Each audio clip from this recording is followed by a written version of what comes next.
जय सद्गुरुदेव, जय पच्चरणम। मेरे सद्गुरु की वाणी अखिल भारतीय संत मत सत्संग पंजीकृत दिल्ली। गीता सुधा गृहस्थ आश्रम का गीताभ्यास पंचमोऽध्यायः श्लोक 4। सांख्य योगो पृथक बालाः प्रवदन्ति न पंडिताः एकं प्यास्थितः समयगुभयोर्विन्दते फलम्।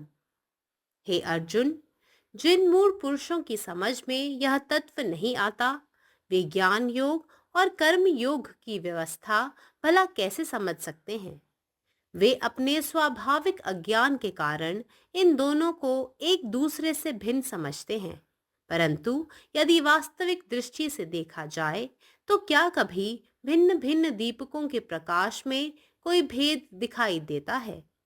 जो लोग स्वानुभव से आत्म रूप का तत्व अच्छी तरह समझ लेते हैं, वे पंडित जन संन्यास और कर्म योग में कोई भेद नहीं मानते। किसी कार्य को समर्पण और पूजा का दिव्य कार्य बनाने के लिए साधक के पास दो रास्ते हैं। वह या तो हर कार्य के कर्तापने के भाव का त्याग करे, या फिर हर कार्य के फल में आसक्ति न रखने का सतत अभ्यास करे। पहला सांख्य का तरीका है और दूसरा कर्म योग का। Children, not the wise, speak of knowledge, Sankhya, and the yoga of action, as distinct and different. He who is truly established in one obtains the fruits of both. In making any act a divine action of dedication and worship, two methods are open for every sadhak. It can be done either by the renunciation of the concept of agency in every action, or by consistent practice of detachment from the fruits of our actions. The former is called the Sankhya method and the latter is called simple Karma Yoga. The Sankhya technique of Karma Yoga is not easy to be practiced by everyone, since the renunciation of agency is not possible unless the seeker is highly intellectual and has in himself a capacity to see the total logic of things. Only then he can feel the insignificance of his individual ego in all his achievements and in his successes. Children or ignorant people only say that knowledge and the performance of action are different and as such produce different results. But the wise who have attained the knowledge of the self, Atman, by self-realization, say that they produce the same result, which is moksha or liberation. He who is duly established in one, Sankhya or Karma Yoga, obtains the same one eternal goal, namely the God consciousness. Om. जय गुरुदेव, जय पदशरणम। हे अर्जुना, ज्यांना हे तत्व समजत नाही ते मूर्ख लोक ज्ञानयोग आणि कर्मयोगाची व्यवस्था कशी समजतील? त्यांच्या नैसर्गिक अज्ञानामुळे ते या दोघांना एकमेकापासून वेगळे मानतात. पण जर खऱ्या दृष्टिकोनातून पाहिले तर वेगवेगळ्या दिव्यांच्या प्रकाशात काही फरक दिसून येतो का? ज्या विद्वान लोकांना स्वतःच्या अनुभवातून आत्म्याचे सार समजले आहे, ते संन्यास आणि कर्मयोगात कोणताही फरक मानत नाही. कोणत्याही कर्माला समर्पण आणि भक्तीचे दैवी कृत्य बनवण्याकडे साधकाकडे दोन मार्ग आहेत. त्याने प्रत्येक कृतीचा कर्ता असल्याची भावना सोडून दिली पाहिजे किंवा प्रत्येक कृतीच्या परिणामाशी आसक्ती न ठेवण्याचा सतत सराव केला पाहिजे. पहिली पद्धत सांख्य पद्धतीची आहे आणि दुसरी कर्मयोगाची आहे. जय गुरुदेव, जय പദശരണം. സദ്ഗുരുവിൻ്റെ സന്ദേശം. ഹേ അർജുന, ഈ തത്വം മനസ്സിലാക്കാത്ത മൂഢന്മാർക്ക് ജ്ഞാനയോഗത്തിൻ്റെയും കർമ്മയോഗത്തിൻ്റെയും വ്യവസ്ഥ എങ്ങനെ മനസ്സിലാക്കാൻ കഴിയും?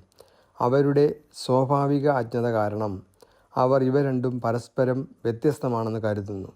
എന്നാൽ ഒരു യഥാർത്ഥ വീക്ഷണകോണിൽ നിന്ന് നോക്കുകയാണെങ്കിൽ വ്യത്യസ്ത വിളക്കുകളുടെ വെളിച്ചത്തിൽ എന്തെങ്കിലും വ്യത്യാസം ദൃശ്യമാകുമോ? സ്വന്തം അനുഭവത്തിലൂടെ ആത്മാവിൻ്റെ സത്ത മനസ്സിലാക്കിയ പണ്ഡിതന്മാർ സന്യാസത്തിനും കർമ്മയോഗത്തിനും ഇടയിൽ ഒരു വ്യത്യാസവും പരിഗണിക്കപ്പെടുന്നില്ല. ഏതൊരു പ്രവൃത്തിയെയും സമർപ്പണത്തിൻ്റെയും ആരാധനയുടെയും ഒരു ദിവ്യ പ്രവൃത്തിയാക്കാൻ ഒരു സാധകന് 2 വഴികളുണ്ട്. ഓരോ പ്രവൃത്തിയുടെയും കർത്താവ് താനാണെന്ന തോന്നൽ ഉപേക്ഷിക്കണം. അല്ലെങ്കിൽ ഓരോ പ്രവൃത്തിയുടെയും ഫലത്തിൽ ആസക്തി ഉണ്ടാകാതിരിക്കാൻ നിരന്തരം പരിശീലിക്കണം. ആദ്യത്തേത് സാംഖ്യരീതിയും രണ്ടാമത്തേത് കർമ്മയോഗ രീതിയുമാണ്. പരമാത്മാവ് നീ തന്നെ, നിന്റെ ഇഷ്ടം പൂർണ്ണമാകട്ടെ. జై సద్గురుదేవ్, జై పదశరణం. నా సద్గురు సందేశం. గీతాసుధ గృహస్థు మార్గంలో గీతాభ్యాసం 5వ అధ్యాయం శ్లోకం 4. హే అర్జున, ఈ తత్వం తెలియని మూర్ఖులు జ్ఞానయోగము మరియు కర్మయోగాన్ని భిన్నంగా భావిస్తారు. కానీ వాస్తవ దృష్టితో చూసినప్పుడు వేరువేరు దీపాల ప్రకాశంలో భేదం ఏమైనా కనిపిస్తుందా? తన అనుభవం ద్వారా స్వయంగా ఆత్మతత్వాన్ని చక్కగా గ్రహించిన పండితులు మాత్రమే కర్మ సన్యాసము మరియు కర్మయోగముల మధ్య ఏ విధమైన భేదం లేదని అంగీకరిస్తారు. ఏదైనా కార్యాన్ని ఆత్మార్పణ లేదా పూజగా మార్చేందుకు సాధకునికి 2 మార్గాలు ఉన్నాయి. మొదటిది ప్రతి పనికి తాను కర్తగా భావించకుండా ఉండడం, అంటే కర్తృత్వ భావన త్యజించడం. ఇంకా రెండవది కర్మఫలం పట్ల ఆసక్తి లేకుండా నిరంతరము కర్మను ఆచరిస్తూ సాధన చేయడం. మొదటి విధానాన్నే సాంఖ్యయోగమని, రెండవ దాన్ని సాధారణ కర్మయోగమని అంటారు. ఈ సాంఖ్యయోగ విధానాన్ని అనుసరించడం అందరికీ సాధ్యం కాదు. ఎందుకంటే కర్తృత్వ భావాన్ని త్యజించగలగాలి అంటే ఆ సాధకునికి తీవ్రమైన బుద్ధి, లోతైన లోకదృష్టి అవసరం. ఎవరైతే తనలో గల సంకుచిత భావాన్ని దాటి తాను కేవలం పరమాత్మ చేతిలో ఓ పరికరం మాత్రమే, చేయించేది చేసేది అంతా పరమాత్మే అని గ్రహిస్తాడో అతడు మాత్రమే సాంఖ్యయోగ పద్ధతిలో స్థిరపడగలడు. పరమాత్మ నీవే ఉన్నావు, నీ ఇష్టమే నెరవేరాలి. జై సద్గురుదేవ్, జై ప్రసరణం.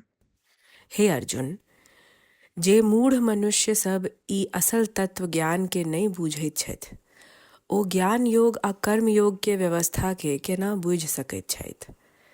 अज्ञानतावश ओ सब ज्ञान योग आ कर्म योग के भिन्न भिन्न बूझैत छथि। ओना देखल जाय तऽ भिन्न भिन्न दीपक के प्रकाश कतौ भिन्न प्रतीत होइत अछि की। जे ज्ञानी जन छथि, जे स्व अनुभूति द्वारा आत्म तत्व के चिन्ह लेने छथि, ओ संन्यास आ कर्म योग में कोनो अंतर नहीं मानैत छथि। साधक यदि अपना प्रत्येक कर्म के ईश्वर अर्पण आ पूजा स्वरूप बनाय चाहे तऽ ओकरा सोझा 2टा मार्ग अछि। पहिल कर्ता भाव के त्याग आ दोसर फल में आसक्ति नहीं राखबाक निरंतर साधना। पहिल पथ के सांख्य कहल जाइत अछि आ दोसर के कर्मयोग। अखिल भारतीय संत मत सत्संग, पंजीकृत दिल्ली, मुख्यालय B20 CC colony, Rana Pratap Bagh के सामने, दिल्ली। सत्संग आश्रम संत यश रूप तपोभूमि परिसर, अनंगपुर, जिला फरीदाबाद, हरियाणा।